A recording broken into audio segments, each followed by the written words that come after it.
On my wedding day, my parents called my marriage a disgrace to the family. They refused to show up, mocked my husband, and told me I was ruining the family name. But instead of crying, I laughed and sent them one single photo. That photo changed everything. And for the first time, they were the ones begging me. Before we dive deeper, if you've ever felt overlooked, rejected, or called not good enough, you're not alone. Hit subscribe, tap like, and comment your city so I know where my strong community is watching from. Now, let me show you how I turned heartbreak into triumph. From as early as I can remember, I was the shadow in my own family. My name is Emma Carter, daughter of the Carters of Chicago, a family known for their sprawling real estate empire, glittering parties, and flawless reputation. To the world, my family was untouchable. To me, they were unreachable. My younger sister Olivia was the family jewel. Blonde hair that shimmered like gold under ballroom chandeliers, a laugh that seemed to hypnotize anyone in the room, and a charm so effortless it was as though she'd been born rehearsing for the stage. She didn't just walk into a room, she conquered it without lifting a finger. And then there was me. Quiet, serious, bookish. My hair too dark, my smile too shy, my ambitions too practical. At least, that was how my parents made me feel. If Olivia brought home a report card littered with B's and C's, my parents clapped as if she'd cured cancer. When I brought home straight A's, my father barely looked up from his newspaper. "Good," he would mutter, flipping to the business section. "Now don't get complacent." I learned young that no matter how hard I worked, I would never be enough. Olivia was praised simply for existing, while I fought endlessly for scraps of recognition. It wasn't just at home, it was at every family gathering, every Christmas, every birthday. Relatives showered Olivia with gifts, marveling at her sparkling future. I was the polite afterthought, smiling as my accomplishments were brushed aside. The message was sharp and unrelenting. Olivia was what they valued. I was what they tolerated. But if neglect wounds, it also hardens. I poured myself into academics, into debate clubs, into volunteering. I wasn't trying to win their love anymore. I was trying to prove to myself that I mattered. Still, no matter how many trophies or certificates I collected, I lay awake at night wondering, why am I not enough? The wound turned to a scar, but scars ache when pressed. I will never forget Olivia's wedding. It wasn't a wedding, it was a coronation. My parents spent millions turning it into the kind of spectacle that ended up on the society pages. A glittering cathedral, designer gowns flown in from Paris, a guest list that included senators and CEOs. Olivia wore a diamond tiara, and the city of Chicago seemed to bow at her feet. I smiled through it, as I always did, standing at her side as the dutiful maid of honor, but inside I was hollow. As I watched my father toast Olivia with tears in his eyes, I couldn't stop the whisper that curled like smoke in my chest. Will they ever look at me that way? I already knew the answer. But hope is a stubborn thing. When I imagined my own wedding, I couldn't help but dream. Maybe then, when I walked down the aisle, they would show up for me.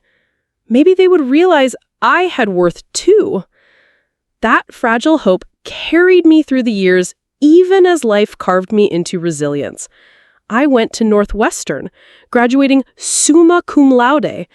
I gave the valedictory speech in front of thousands, scanning the crowd for familiar faces. The seats reserved for my parents were empty. They had taken Olivia to Paris for a fashion internship. That night, I swore I was done waiting for their approval. And yet, when I met Daniel, that stubborn little flame inside me flickered again. It happened on a rainy afternoon. I ducked into a tiny cafe near campus, drenched from the downpour. My umbrella had snapped in the wind, my notes were smudged, and I was one step away from tears. Behind the counter was Daniel. Messy hair, damp from steam, sleeves rolled, smile warm. He handed me a coffee on the house, a small kindness I didn't realize I was starving for. We started talking. He told me he was putting himself through engineering school, working 2 jobs to make ends meet. I told him about my classes, my goals, the strange emptiness of my family life. He listened, not distracted, not dismissive. He really listened. That night, walking back in the rain with coffee warming my hands, I felt something I had never felt before. Seen. Not as Olivia's sister, not as a Carter, just as Emma. Weeks turned into months. Late-night walks, library study sessions, cheap dinners that somehow felt richer than Olivia's galas. Daniel treated me with a tenderness I had only dreamed of.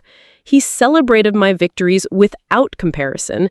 He held me in silence when the ache of my family returned. He made me believe love didn't have to be conditional. So when he proposed, on a quiet evening, under the stars, with nothing but his trembling hands and a heart full of hope, I said yes, without hesitation, without fear. But the Carters. Oh, the Carters. When I told my parents, their faces hardened like marble. "You cannot be serious," my father said, his voice sharp. "This barista?" my mother sneered, as though the word itself was filth. "You're throwing away everything for a nobody." I tried to explain who Daniel was, not in wealth or status, but in kindness, in dreams, in ambition. They didn't care. All they saw was that he wasn't one of them. And then came the blow. "We will not fund this farce of a wedding, and if you go through with it, Emma, do not expect us to attend." I always imagined love would feel complicated, messy, a storm of emotions crashing into each other. But with Daniel, love felt like breathing. So natural, I sometimes forgot what life was like before him. Our days together weren't glamorous. We ate ramen on nights when money was tight, studied side by side in drafty libraries, and spent weekends exploring secondhand bookstores instead of designer shops.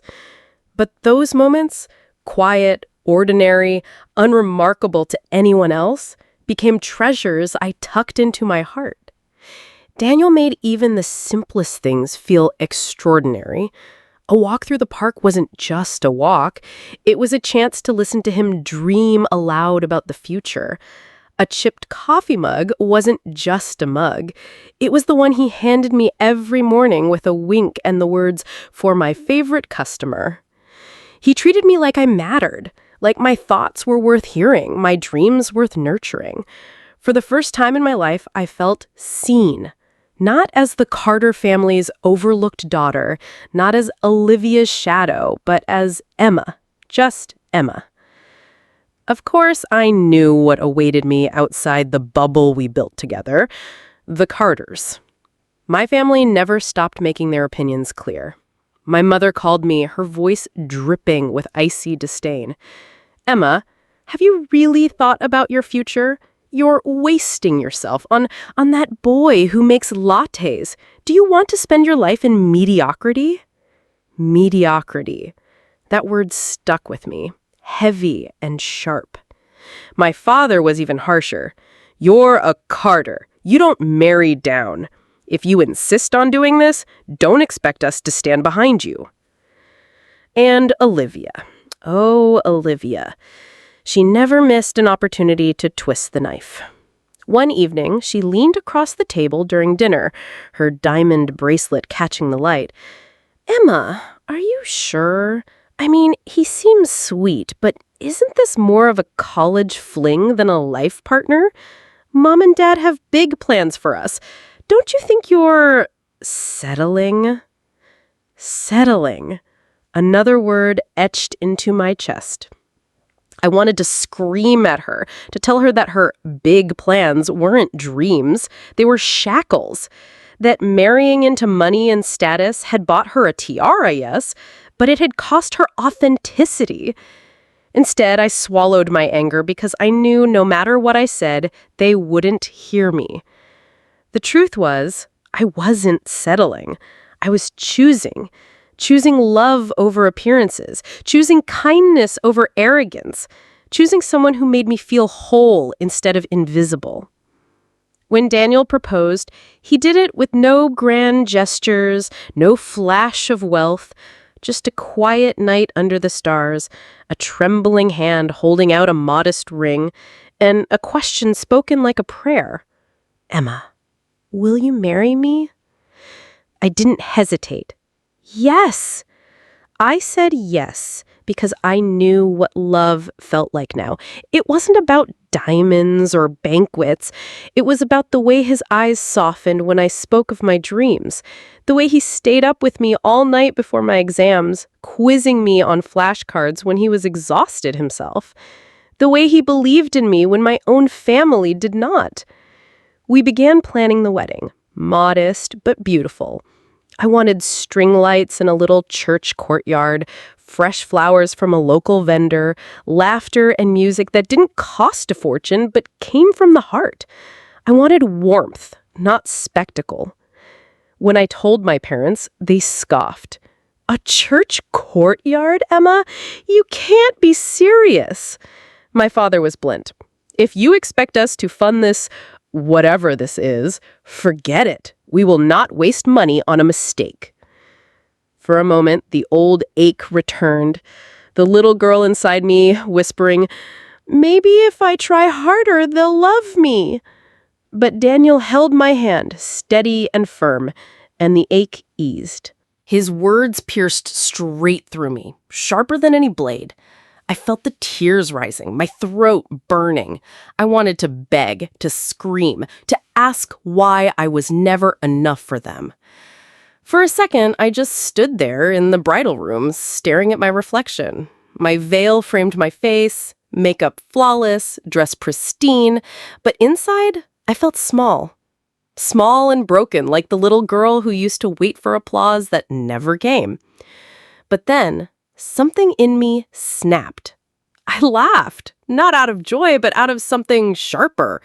Bitterness, defiance, release.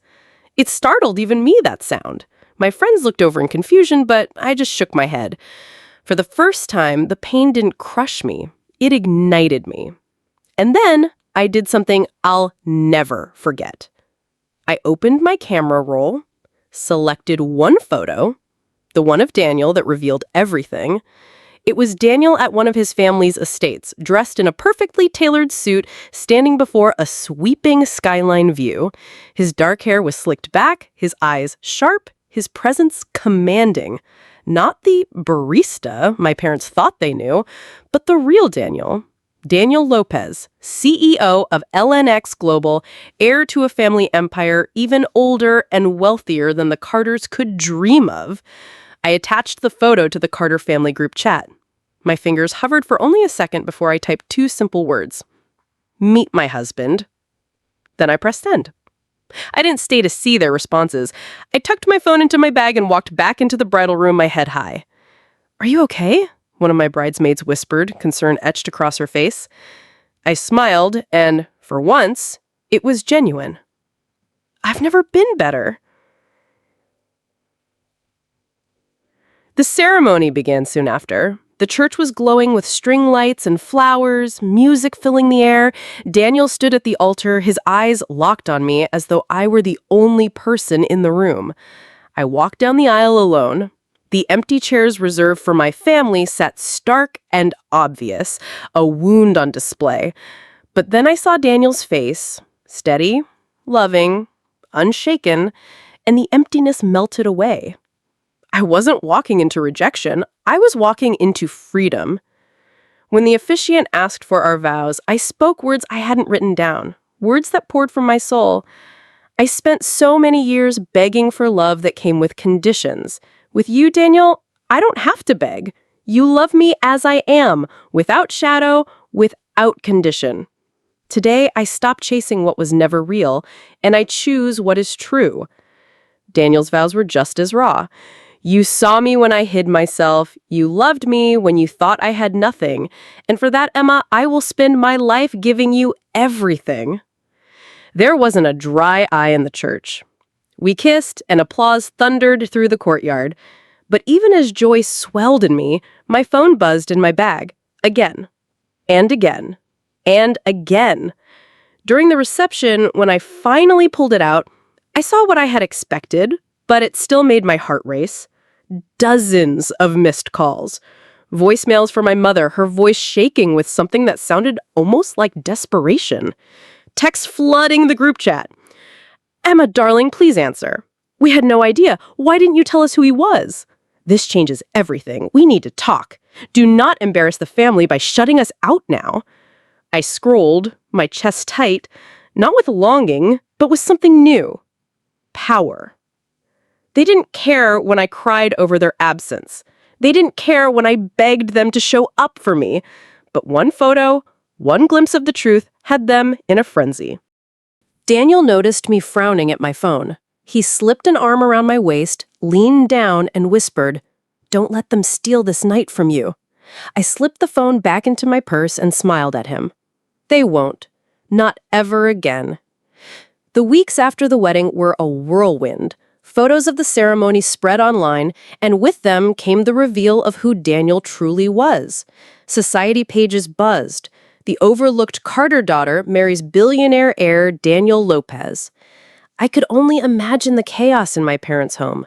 Suddenly, the daughter they dismissed was tied to a fortune and influence that eclipsed their own. The whispers must have burned them alive. They reached out constantly. Calls, emails, handwritten letters delivered by couriers. My father wrote, "Emma, we may have had our differences, but surely you see now that it's time to heal. Family must stick together. Daniel is a remarkable man. We're proud of your choice." My mother tried flattery. "You looked radiant, dear. Everyone's been talking about you. Let's arrange a family dinner soon. Just us Carters and Daniel. I know we can put this behind us." And Olivia, her texts were laced with bitterness, thinly veiled as sweetness.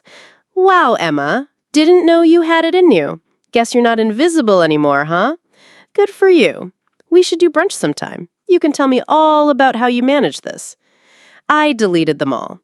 Because here's what they didn't understand. They had already made their choice. When I stood alone at the altar, when I called them begging for presents, they chose absence. They chose pride over love. They chose Olivia over me. And no empire, no photo, no billionaire husband could erase that. Their panic wasn't love. It was greed. It was fear of being left behind. It was desperation to cling to relevance they thought they had secured forever. But now, the roles had reversed. For once, they were the ones clawing for scraps of my attention, and I intended to let them starve. The first sign of their unraveling came sooner than I expected. 2 weeks after the wedding, my father showed up unannounced at Daniel's office. Yes, Daniel's office, a sprawling glass tower downtown, the headquarters of LNX Global. While the Carters lorded over Chicago real estate, Daniel's company stretched across continents, renewable energy, infrastructure, technology, the kind of empire that made my father's fortune look like a child's toy. I wasn't there, but Daniel told me later, with a quiet chuckle, how my father had arrived in a tailored suit, pretending it was a coincidental drop-in. He had greeted Daniel with a too-firm handshake, his voice all honey and false humility. "Daniel, my boy, we really must sit down and talk. So many ways our families could collaborate." Daniel, calm, polite, but unyielding, had smiled. "I'm afraid my schedule is full, but thank you for coming." That was all. No deals, no favors, no lifeline. When my father returned home empty-handed, I imagine he raged. Because soon after, the cracks in the Carter dynasty began to show. At social gatherings, whispers swirled. Why weren't the Carters at their own wedding?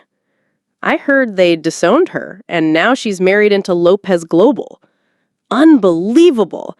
How could they be so foolish?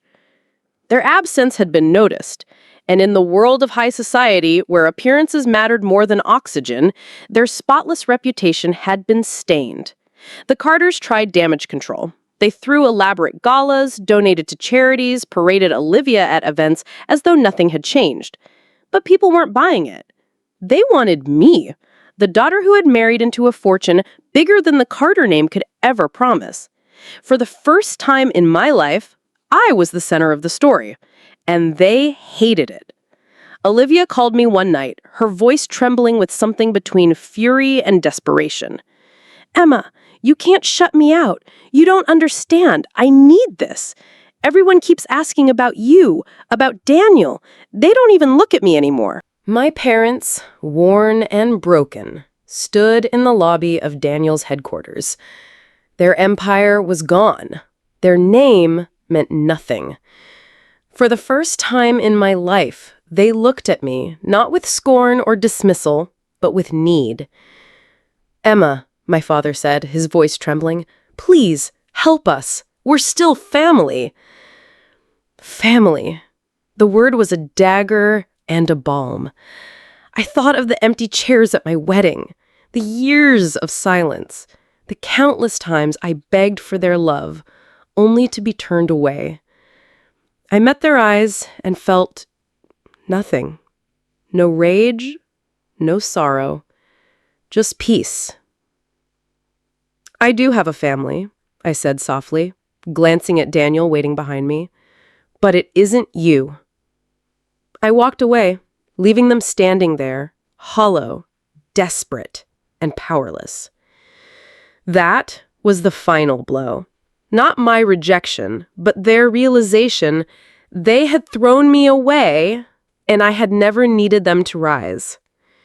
And as the doors closed behind me, I smiled. My revenge was complete. If that twist gave you chills, don't forget to like, share, and subscribe for more powerful revenge stories. And tell me in the comments, what would you have done in my place?